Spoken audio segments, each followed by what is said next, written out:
Hello friends. बुलबुल के पैरों में बाज नहीं होते, कमज़ोर और बुज़दिलों के हाथों में राज नहीं होते, जिन्हें पड़ जाती है झुक कर चलने की आदत, दोस्तों उनके सिर पर कभी तख्त व ताज नहीं होते। तो चलिए फ्रेंड्स, आज से मैं आप लोगों को कंप्यूटर पढ़ाऊँगा। इस वीडियो में मैं आप लोगों को कंप्यूटर का पहला अध्याय पढ़ाने जा रहा हूँ और हमारी जो सीरीज है इसमें अब हम लोगों ने शुरू कर दिया है। हर एक सब्जेक्ट के बारे में जितनी हम लोग के पास अवेलेबिलिटी हो पाएगी हम लोग आपको देने की कोशिश करेंगे। मैं इसमें आप लोगों को कंप्यूटर पढ़ाऊँगा और सबसे पहले आज कंप्यूटर में हम क्या शुरू करेंगे, कंप्यूटर में हम शुरू करेंगे लेसन 1 यानी अध्याय पहला। कंप्यूटर के पहले अध्याय में क्या है, कंप्यूटर के पहले अध्याय में है क्या कि कंप्यूटर का एक छोटा सा परिचय देना है, केवल एक छोटा सा बेसिक ओवरव्यू बताना है और इसमें ज़्यादा कुछ है नहीं। तो इसमें मैं आपको यही बताऊँगा, आप लोग ध्यान से एकदम निश्चिंत होकर के देखिए वीडियो, जितना हो सके दबा के लाइक शेयर सब्सक्राइब करिए, आराम से देखिए और समझिए, कहीं जाने की ज़रूरत नहीं है, ठीक है। आराम से मोबाइल ऑन करिए, फ्यूचर बोर्ड चैनल खोलिए और चुपचाप पढ़ाई में लग जाइए। हर एक चीज़ आपको पूरी की पूरी फ्री में मिलेगी, निश्चिंत होकर बस पढ़ते जाना है, ठीक है। तो चलिए अब देखिए क्या है कंप्यूटर एक परिचय। सबसे पहले हम जानते हैं कि कंप्यूटर ये जो शब्द है ये आया कहाँ से। तो कंप्यूटर शब्द जो है वो एक शब्द होता है कंप्यूटरे, COMPUTERE, इससे आया है, ठीक है। अब इसका मतलब क्या होता है, कंप्यूटर का मतलब होता है गणना करना। क्या करना, गणना करना। इसको अंग्रेजी में बोला जाए तो कैलकुलेशन करना। तो बेसिकली कंप्यूटर का जब स्टार्टिंग में सोचा गया था दिमाग में कि कंप्यूटर क्या करेगा, तो दिमाग में यही सोचा गया था कि कंप्यूटर जो है वो गणना करने की एक डिवाइस बनाते हैं। जैसे बहुत बड़ी संख्याओं की गणना हम लोग से नहीं हो पा रही थी, उस समय बहुत टाइम लगता था, तो लोगों ने सोचा कि क्यों ना ऐसी एक डिवाइस बनाया जाए जो हमारे लिए गणना करे। तो सबसे पहले चार्ल्स बेबेज ने, जिनको कंप्यूटर का जनक कहा जाता है, उन्होंने एक कैलकुलेटर ही बनाया था, ठीक है। तो कंप्यूटर शब्द से बना है कंप्यूटर, इसका मतलब होता है गणना करना, ठीक है। अब देखते हैं कि कंप्यूटर दिखता कैसे है, ठीक है। तो सबसे पहले तो मैं आप लोग को बना करके दिखा देता हूँ और फिर मैं आप लोग को यहाँ पे फोटो भी दिखा दूंगा। तो कंप्यूटर कुछ बेसिकली 3-4 चीज़ों से मिलकर के बना होता है। अभी मैं बताता हूँ क्या क्या, कौन कौन सी चीज़ को क्या क्या कहा जाता है, ठीक है। और एक यहाँ पे ऐसे कुछ होता है, समथिंग लाइक दैट, ये एक हो गया, और एक आपका यहाँ पे एक छोटा सा ये होता है। अब देखिए ये क्या होता है, इसको मैं थोड़ा सीधा बना देता हूँ। ये आपका कुछ ऐसे होता है, इसको हम क्या कहते हैं, इसको हम CPU कहते हैं। इसको क्या कहते हैं, इसको CPU कहते हैं। इसको क्या कहते हैं, इसको हम मॉनिटर कहते हैं। क्या, मॉनिटर। इसको क्या कहते हैं, इसको हम कीबोर्ड कहते हैं, ठीक है। और इसको हम क्या कहते हैं, इसको हम माउस कहते हैं। क्या कहते हैं, माउस कहते हैं, ठीक है। ये सब के सब आपस में जुड़े होते हैं। इस मॉनिटर से ही ये कीबोर्ड भी जुड़ा होता है, ये माउस भी जुड़ा होता है, ये CPU भी जुड़ा होता है, ठीक है। बेसिकली जो एक कंप्यूटर का पूरा ढांचा है, बेसिक स्ट्रक्चर जो है कुछ ऐसा दिखता है कि एक कंप्यूटर, एक उसमें मॉनिटर होता है, एक कीबोर्ड होता है, एक माउस होता है और एक CPU होता है, ठीक है। ये बेसिक चीज़ हो गई, ठीक है। तो अब हम देखते हैं कि कंप्यूटर में कौन कौन से पार्ट को किस तरीके से डिवाइड किया गया है और उसके बाद किस डिवीज़न में, यानी कितने भाग में, सबसे पहले दूसरे शब्दों में बोला जाए तो कंप्यूटर को कितने भागों में बांटा गया है और किस भाग में कौन कौन सी कंप्यूटर की डिवाइस को लाया गया है, यानी कौन कौन सी डिवाइस को इंक्लूड किया गया है किस किस भाग में, ठीक है। तो अब मैं इसको मिटाता हूँ। ये बेसिक स्ट्रक्चर है आपका, आप लोगों ने देख लिया, जिसमें कंप्यूटर है, एक कीबोर्ड है, एक CPU है और एक माउस है छोटा सा, ठीक है। ये भी मैं मिटा दे रहा हूँ। अब इसके बाद क्या आएगा, अब इसके बाद आएगा कि कंप्यूटर को कितने भागों में बांटा गया है। तो बेसिकली कंप्यूटर को 3 भागों में बांटा गया है। पहला क्या है, पहला है इनपुट यूनिट। क्या है पहला, इनपुट यूनिट। दूसरा भाग क्या है, दूसरा भाग है आपका सेंट्रल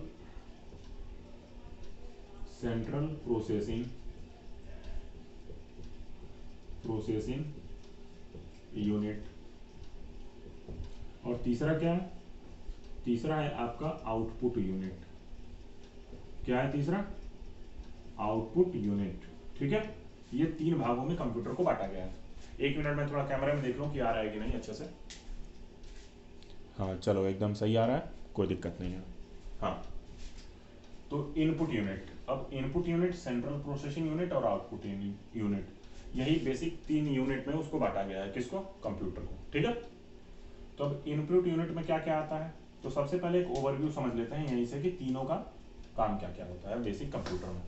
तो सबसे पहले इनपुट यूनिट का काम क्या है, तो किसी भी कंप्यूटर में, कंप्यूटर तो एक बेसिकली इलेक्ट्रॉनिक डिवाइस है जो हमारे निर्देशों पे यानी हमारे इंस्ट्रक्शन पे काम करती है, हम जो उसको बोलेंगे वो करेगी, ठीक है। तो उसको जो हम इंस्ट्रक्शन देते हैं, वो इंस्ट्रक्शन देने के लिए कोई ना कोई एक माध्यम होना चाहिए ना, ताकि उस तक ये बात पहुंचे कि हमारा जो उपयोग कर रहा है, जो उपयोग करता है, वह हमको क्या बोल रहा है, ठीक है। तो जिस डिवाइस के द्वारा हम अपने इंस्ट्रक्शन को कंप्यूटर को देते हैं, उस डिवाइस को कहते हैं इनपुट यूनिट, ठीक है। जिस डिवाइस के द्वारा, जिस डिवाइस के माध्यम से हम अपने इंस्ट्रक्शन को कंप्यूटर को देते हैं, उसको कहते हैं इनपुट यूनिट, ठीक। अब जो इंस्ट्रक्शन हम देते हैं उनको एग्जीक्यूट करना होगा, एग्जीक्यूट यानी हिंदी में बोला जाए तो उस पर कार्य करना होगा, कि हमारे उपयोगकर्ता ने, हमारे यूजर ने जो कंप्यूटर को चला रहा था, उसने हमको मान लो कहा कि 5 में 4 जोड़ के बताओ, तो 5 धन 4, अब ये चीज हमको मशीन तक पहुंचानी है, कंप्यूटर तक पहुंचानी है, तो इसके बीच में उसको 5 धन 4 को कंप्यूटर तक पहुंचाने में हमने किसका प्रयोग किया, इनपुट डिवाइस का प्रयोग किया। ध्यान से कॉन्सेप्ट को समझना, बेसिक कॉन्सेप्ट यही है, इनपुट डिवाइस का हमने प्रयोग करके 5 धन 4 को कंप्यूटर तक पहुंचा दिया। अब 5 में 4 जोड़ना है, गुणा नहीं करना है, घटाना नहीं है, भाग नहीं करना है, जोड़ना है।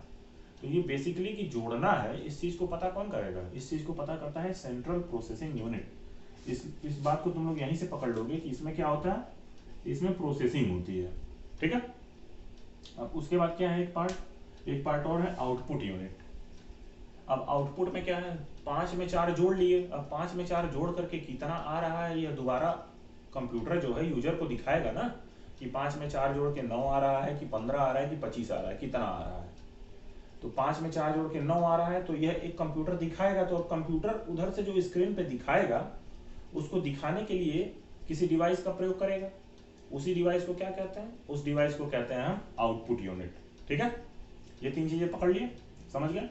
इनपुट यूनिट में क्या है, जो हम इंस्ट्रक्शन जिस डिवाइस के माध्यम से कंप्यूटर को देते हैं। सेंट्रल प्रोसेसिंग यूनिट में क्या है, जो एग्जीक्यूशन होता है हमारे इंस्ट्रक्शन के साथ कंप्यूटर के अंदर। आउटपुट डिवाइस क्या है, जिस डिवाइस के द्वारा, जिस यूनिट के द्वारा कंप्यूटर हमें हमारा आउटपुट देता है, हमारे इनपुट का आउटपुट, हमारे इनपुट को प्रोसेस करके जिस डिवाइस के द्वारा कंप्यूटर हमें आउटपुट देता है, उसको हम आउटपुट यूनिट कहते हैं, ठीक है। तो अब बेसिक चीज देखते हैं कि इनपुट यूनिट में क्या क्या आता है। अभी इन दोनों को मैं मिटा दे रहा हूं, इसको फिर अभी आगे समझते हैं। पहले समझ लेते हैं कि इनपुट यूनिट में आता क्या क्या है। तो इनपुट यूनिट में देखो क्या क्या आता है। इनपुट यूनिट में तुम्हारा आ गया कीबोर्ड, आ गया कीबोर्ड, देखते हो ना, कीबोर्ड जिससे तुम लिख करके और इंस्ट्रक्शन देते हो। माउस आ गया तुम्हारा, माउस हो गया, कीबोर्ड हो गया, माउस हो गया, तुम्हारा स्कैनर हो गया, स्कैनर हो गया। एक तुम्हारा जॉय स्टिक आता है, जॉय स्टिक हो गया। फिर तुम्हारा एक हो गया वेब कैम, हो गया वेब कैम। इतनी चीजें हैं, बहुत और भी बहुत सारी चीजें हैं जो मुझे मेन याद आ रही है, मैं बता रहा हूँ। इनपुट यूनिट के अंदर क्या क्या आता है, कीबोर्ड आ गया, माउस आ गया, स्कैनर आ गया, जॉयस्टिक आ गया और वेबकैम आ गया। अब कीबोर्ड कुछ ऐसे दिखता है, ठीक है। माउस भी देखो कुछ ऐसे दिख रहा है। स्कैनर जो है, स्कैनर ऐसे दिखता है।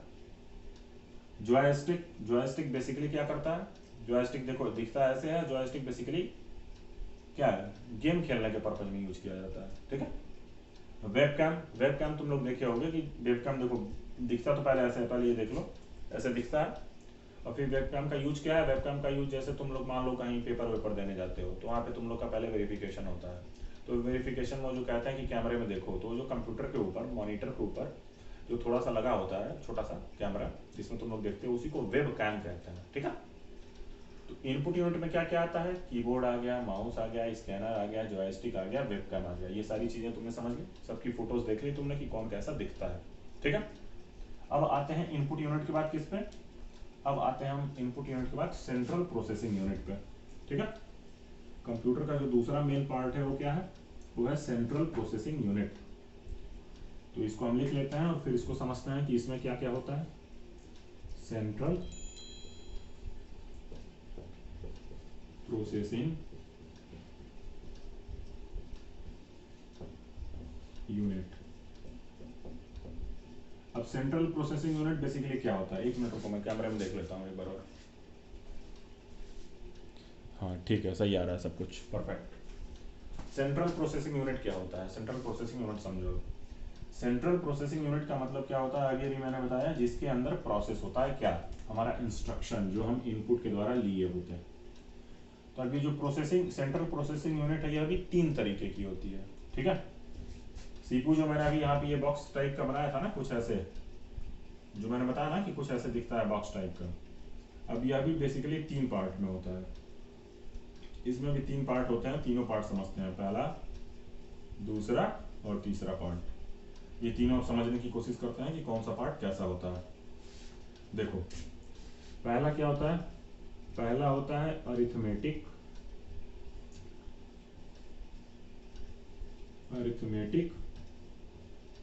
एंड लॉजिक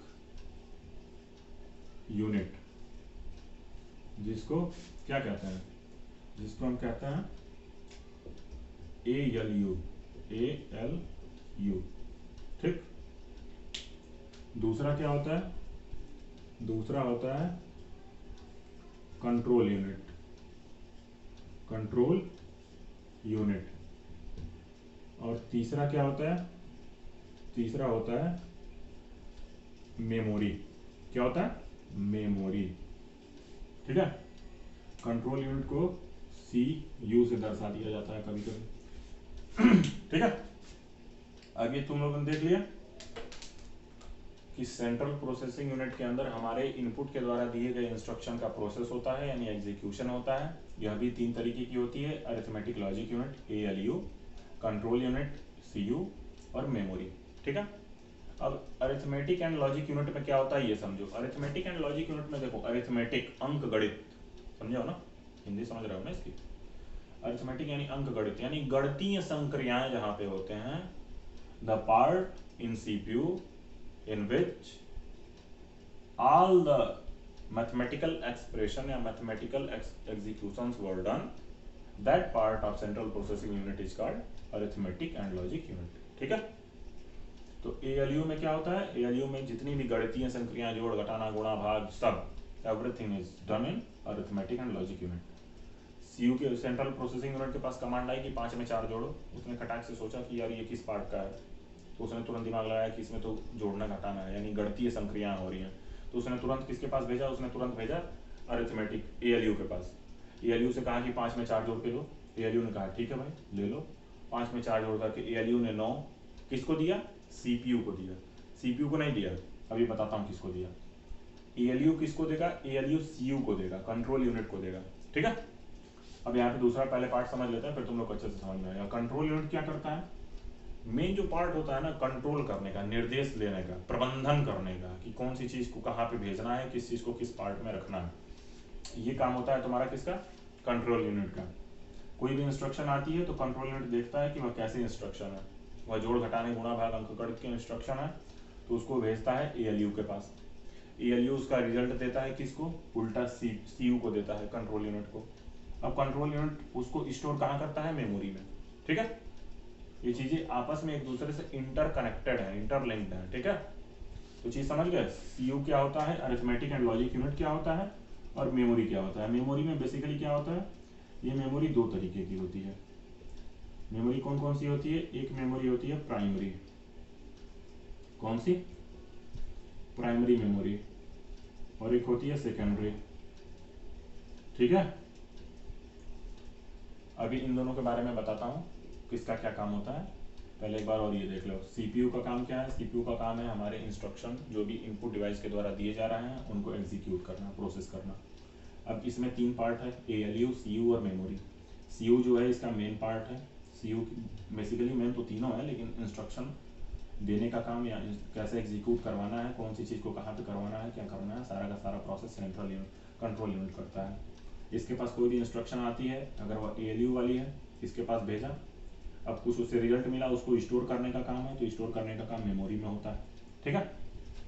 अब मेमोरी में क्या है, मेमोरी प्राइमरी मेमोरी और सेकेंडरी मेमोरी। तो ये जो प्राइमरी मेमोरी है, प्राइमरी मेमोरी तुम्हारी इनबिल्ट मेमोरी है। कौन सी मेमोरी है? इनबिल्ट। इनबिल्ट का मतलब क्या हुआ? इनबिल्ट का मतलब हुआ कि यह सीपीयू के अंदर ही छोटा सा एक मेमोरी स्टोर करने की जगह दे दी गई है। सेकेंडरी का मतलब क्या हुआ? ये तुम्हारा है क्या? ये तुम्हारा एडिशनल है। एडिशनल का मतलब क्या हुआ? एडिशनल का मतलब ये हुआ कि जो तुम बाहर से लगाओ अपनी जरूरत के हिसाब से। ठीक है, एक बार को मैं पूरा रफ करके फिर बनाता हूँ। ये सारी चीजें तुम लोग समझ लिए?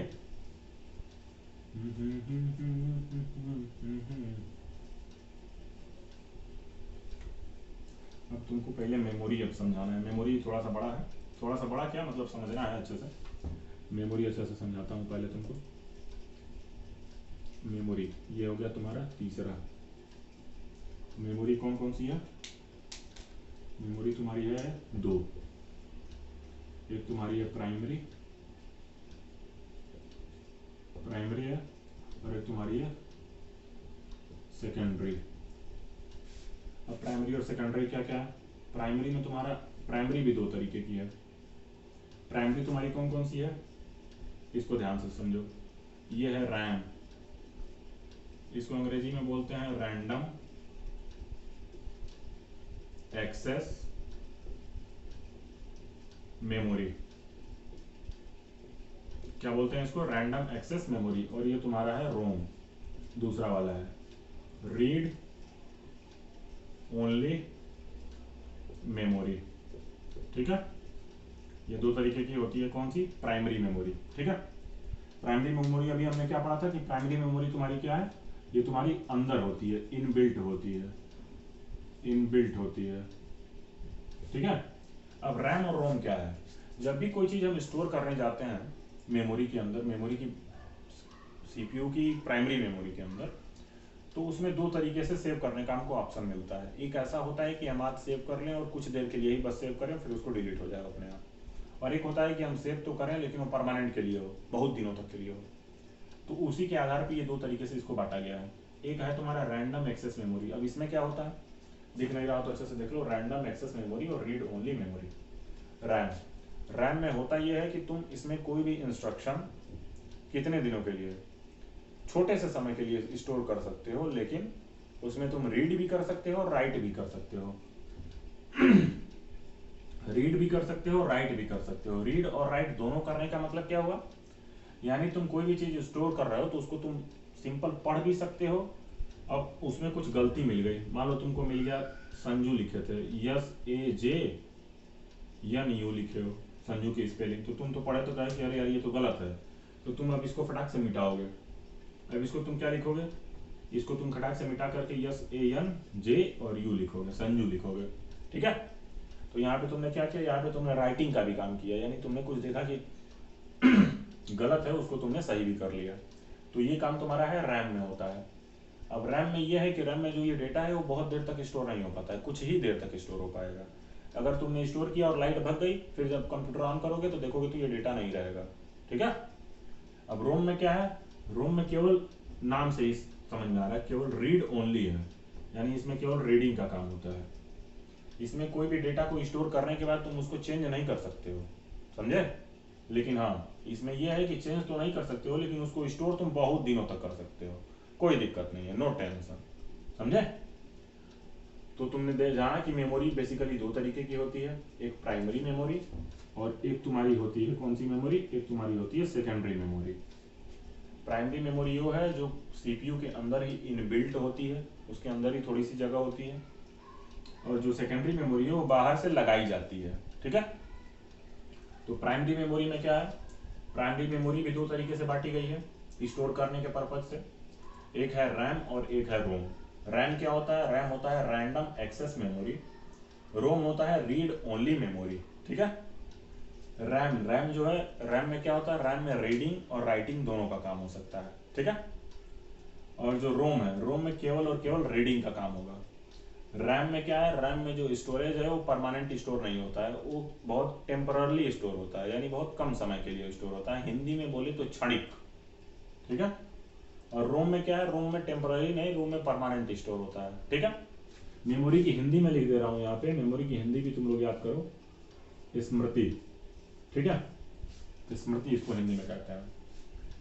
अब सेकेंडरी मेमोरी क्या है? सेकेंडरी मेमोरी में तुम्हारा आता है बेसिकली, सेकेंडरी मेमोरी अभी मैंने तुम लोग को बताया कि सेकेंडरी मेमोरी जो है वो तुम्हारी बाहर से लगाई जाती है स्टोरिंग के पर्पज से, कि हमको स्टोर करना है, हमारे पास जगह नहीं है, तो हम इसको बाहर से लगा देते हैं।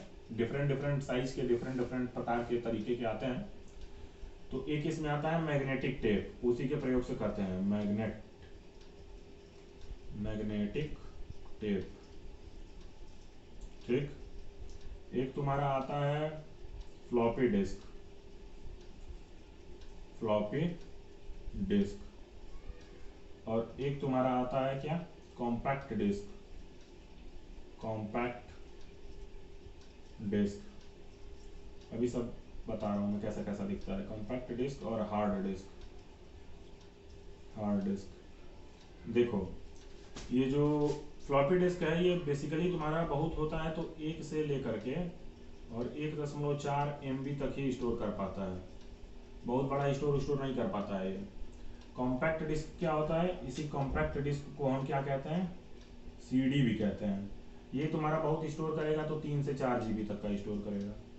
ठीक है, और ये हार्ड डिस्क तुम्हारा है, हार्ड डिस्क तुम्हारा बहुत, इस समय तो तुम्हारा टेराबाइट में भी आ गया है, तो ये टेराबाइट तक भी जा रहा है, जहां तक मुझे पता है। अभी तक हो सकता है टेराबाइट के आगे भी हो, जहां तक मुझे पता है ये टेराबाइट में भी है, अभी टेराबाइट में भी उपलब्ध है। ठीक है, और ये जो ये एक तरीके का टेप होता है, इसमें इसकी भी स्टोरेज बहुत ज़्यादा नहीं होती है, एग्जैक्टली मुझे नहीं पता, इन तीनों का आइडिया था तो मैंने थोड़ा तुम लोग को ओवरव्यू दे दिया।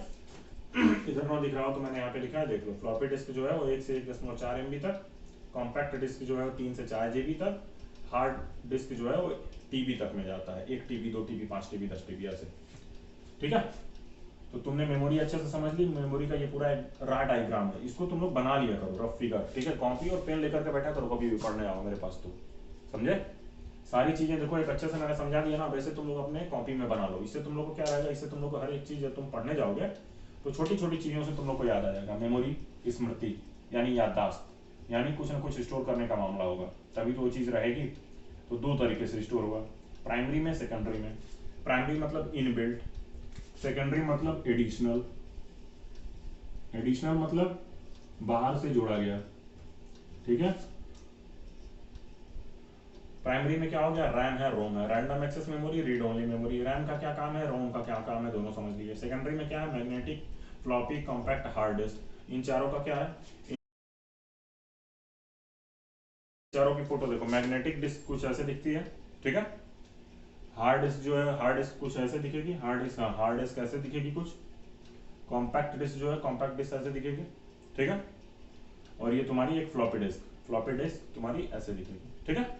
चारों की फोटो तुमने देख ली, चारों चीजें देख लिया तुमने, स्मृति देख लिया। तो अब हमारा क्या क्या हो गया, हमारा इनपुट डिवाइस हो गया, और सीपीयू का जो तीनों पार्ट था, ALU arithmetic logic unit, CU control unit हो गया, और एक तुम्हारा और क्या था, मेमोरी। ये तुम्हारा मेमोरी हो गया। इतना कंप्यूटर का तुमने परिचय जान लिया आज, ठीक है। अब इसके बाद आखिरी क्या बचा है, आखिरी रुको मैं इसको मिटा के थोड़ा एक बार कैमरे में देख लूं सारी चीजें सही चल रही है कि नहीं, ठीक है। हाँ चलो, सारी चीजें एकदम व्यवस्थित तरीके से चल रही हैं। चलो, तो तीसरा क्या है, तीसरा है तुम्हारा आउटपुट यूनिट। कौन सा यूनिट, आउटपुट यूनिट। अब आउटपुट यूनिट क्या होता है, तुमको मैंने स्टार्टिंग में ही बताया था, खुद सोच के देखो। आउटपुट यूनिट तुम्हारा वो होता है जो तुम्हारा आउटपुट देता है। जब कंट्रोल यूनिट तुम्हारी प्रोसेसिंग कंप्लीट कर लेती है तो उसको जब वो आउटपुट देने वाला होता है, तो आउटपुट देने के लिए जिस जिस चीजों का, जिस जिस डिवाइस का यूज किया जाता है उसको कहते हैं आउटपुट यूनिट। तो इसमें तुम्हारा क्या क्या आता है, इसमें तुम्हारा जैसे मान लो तुम्हारा आ गया मॉनिटर, आ गया मॉनिटर, आ गया, फिर तुम्हारा प्रिंटर आ गया, प्रिंटर आ गया, मॉनिटर आ गया, और क्या आएगा, और तुम्हारा मान लो प्रिंटर हो गया, मॉनिटर हो गया, अब मान लो एक स्पीकर हो गया। स्पीकर भी तो होता है जिसमें आवाज सुनाई देती है, बेसिकली ये तीनों होता है। तो मॉनिटर, प्रिंटर, स्कैनर। मॉनिटर कैसा दिखता है, तुम लोग देख लो एक बार, मॉनिटर ऐसा दिखता है, ऐसा। प्रिंटर जो है, प्रिंटर ऐसा दिखता है, ठीक। और स्पीकर जो है, स्पीकर भी कुछ ऐसा दिखता है। इन तीनों से मेरे ख्याल से तुम लोग थोड़ा वाकिफ हो गए। प्रिंटर तो वही जो तुम लोग प्रिंट कराते हो, ठीक है। प्रिंटर किस काम में आता है? प्रिंटर तुम्हारा स्थिर चित्र को पेपर पे उगाने के काम में आता है, मतलब वो पेपर पर प्रिंट करके एक आउटपुट दे देता है हमें, ठीक है। मॉनिटर जानते ही हो, जिस स्क्रीन पे तुमको आउटपुट दिखता है, जो अभी बताया था ना मैंने, 4-5 जो यूनिट की जो मैंने फिगर बनाई थी पूरा कंप्यूटर वाली, तो उसी में जो था एक मॉनिटर था, देखा होगा तुमने स्टार्टिंग में। तो नहीं देखा है तो दोबारा रिवाइंड करके फिर से वीडियो देखो। स्पीकर तुम लोग जानते ही हो, जैसे आवाज़ सुनते हो जनरली। तो ये तुम लोग का क्या हो गया, ये तुम लोग की आउटपुट यूनिट हो गए। इनपुट जान गए, सीपीयू जान गए, सेंट्रल प्रोसेसिंग यूनिट, और आउटपुट जान गए। यानी कंप्यूटर किस चीज़ से बना है? कंप्यूटर सबसे पहले तो कंप्यूटर है, COMPUTER, किससे बना है? COMPUTER, कंप्यूटर से बना है। इसका मतलब होता है गणना करना, कैलकुलेशन। उसके बाद कंप्यूटर दिखता है कि इलेक्ट्रॉनिक डिवाइस है, सिंपल सी बात है, जिसमें कौन कौन से पार्ट होते हैं, जिसमें input unit, output unit, central processing unit. Input unit क्या होती है, सीपीयू क्या होता है, आउटपुट यूनिट क्या होती है, तीनों चीज़ मैंने सारी बता दी। अब देखो अब क्या होता है। अब पहली बात यह है कि कंप्यूटर एक मशीन है, ठीक है। हम और तुम हिंदी में बात करते हैं, अंग्रेजी में बात करते हैं, उर्दू में बात करते हैं, लेकिन कंप्यूटर हिंदी, अंग्रेजी, उर्दू ये सब नहीं समझता है जो हम लोग समझते हैं, ठीक है। कंप्यूटर क्या समझता है? कंप्यूटर एक लैंग्वेज है कंप्यूटर की, वो समझता है। और जो कंप्यूटर की लैंग्वेज लिखी जाती है वो होती है बाइनरी फॉर्म में। बाइनरी, बाइनरी क्या होता है? बाइनरी 0 और 1 होता है। इस फॉर्म में जो है वो कंप्यूटर की लैंग्वेज होती है, बाइनरी फॉर्म में, ठीक है। तो अब हम जो लिख रहे हैं वो हाई लेवल लैंग्वेज है। अब उस लैंग्वेज को मशीन लैंग्वेज में चेंज करेगा, और मशीन लैंग्वेज तुम्हारा कंप्यूटर समझ लेगा। तो इसके लिए हम लोग क्या करते हैं? इसके लिए हम लोग अनुवादक, ट्रांसलेटर का यूज करते हैं। किसका यूज करते हैं? ये बहुत बड़ा टॉपिक नहीं है, छोटा सा है, देख लो यहीं पे। ट्रांसलेटर, ट्रांसलेटर का यूज करते हैं। अनुवादक इसको हिंदी में कहते हैं, क्या कहते हैं? अनुवादक, ठीक है। ट्रांसलेटर यानी अनुवादक। अब ट्रांसलेटर में क्या है? ट्रांसलेटर में ये है कि ये 3 तरीके का होता है। 3 तरीके कौन कौन से हैं मैं यहीं समझा देता हूँ। तीनों तरीके इसके, पहला, दूसरा और ये तीसरा। असेंबलर होता है एक होता है कंपाइलर, और एक होता है इंटरप्रेटर।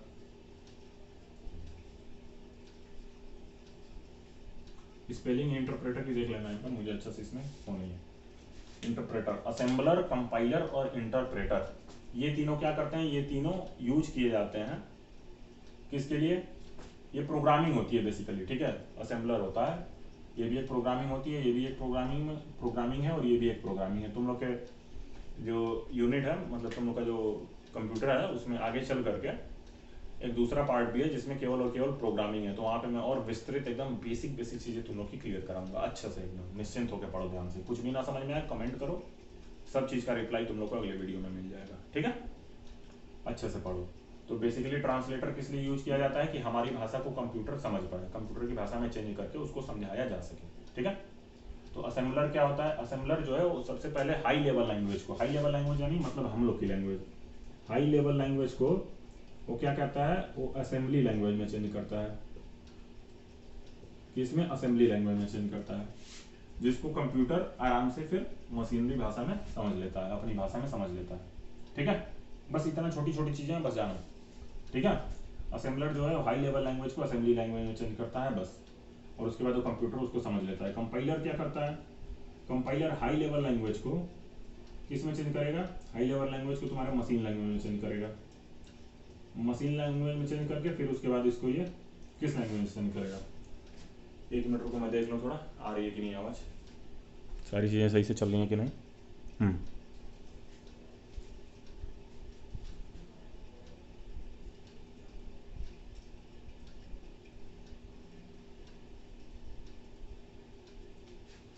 हाँ, तो देखो ये इसमें चेंज करेगा high level language, machine language, और ये इसके बाद एग्जीक्यूट कर देगा।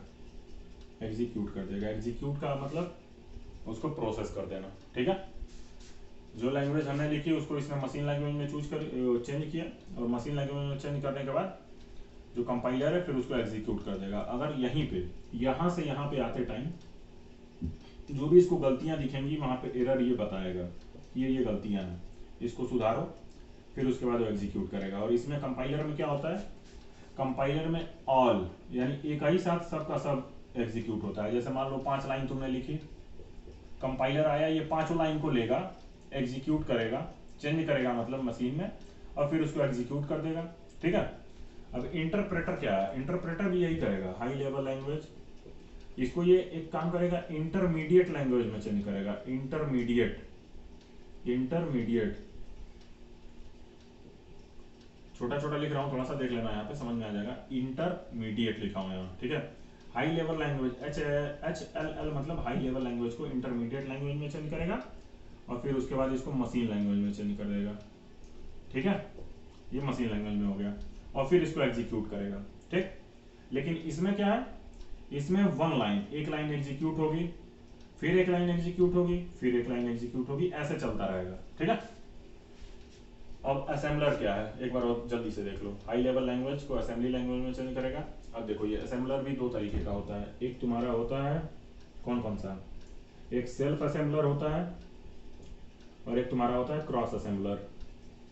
ये 2 तरीके का होता है। ठीक है, दोनों मैं मुंह से ही समझा दे रहा हूँ, अच्छे से ध्यान से देखना। सेल्फ जो होता है वो केवल और केवल जो कोडिंग जहां पे हुई रहती है वहीं पे जो असेंबलर यूज होता है, उसी में, मतलब कुल मिला के जहां पे कोडिंग लिखी गई है वहीं पे असेंबलर यूज किया जाए तो उसको कहते हैं सेल्फ असेंबलर। और क्रॉस असेंबलर मतलब असेंबलर जो है कहीं और कोडिंग लिखी गई है वहां पे असेंबलर को लेकर, प्रोग्रामिंग है तो प्रोग्राम कहीं भी शिफ्ट कर सकते हैं आराम से, प्रोग्रामिंग वहां किए और वहां पे जब वो एग्जीक्यूशन किया तो उसको कहते हैं क्रॉस असेंबली। ठीक है। कंपाइलर बता दिया मैंने कि हाई लेवल लैंग्वेज को मशीन लैंग्वेज में चेंज करेगा, फिर एग्जीक्यूट करेगा। लेकिन ये करेगा कि जब इसको पूरा चेंज कर रहा होगा तो सबको, जितने भी लाइन ऑफ कोड होंगे, कोड जितने होंगे, निर्देशों को कंप्यूटर में कोड कहा जाता है। जो भी कोई भी हम कुछ करने जा रहे होते हैं तो उसको जब कंप्यूटर की भाषा में लिखा जाता है तो उसको कहते हैं कोडिंग। ठीक है, कोडिंग के बारे में अच्छे से बताऊंगा मैं जब आएगा चैप्टर, तो ज़्यादा उसमें ध्यान देने की जरूरत नहीं है अभी। तो ये HLL को मशीन लैंग्वेज में चेंज किया, फिर उसको एग्जीक्यूट करेगा, और इसमें जो है ये पूरा का पूरा एक ही साथ चेंज करेगा, ऑल को, सबका सब सभी लाइनों को लेगा।